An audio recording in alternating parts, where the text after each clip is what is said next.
Hey, do you have hard water soap stains in your grout that you wish to get back to this from this?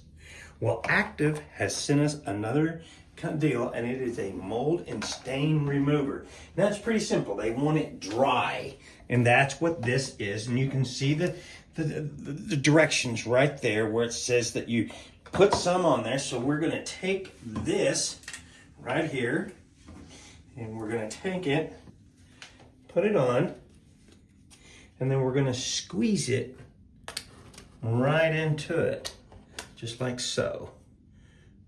And then we're going to make for certain that we get an ample amount on there. Now, what the direction says to do is to wait 3 to 5 hours until it gets as hardened. And then it says use a damp sponge and a damp cloth to clean it. So now what we're going to do is we're going to let this dry. We'll come back later and we'll see how well it works.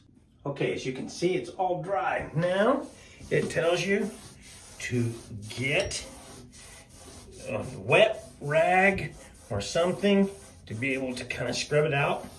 But look at the difference. This is what we had.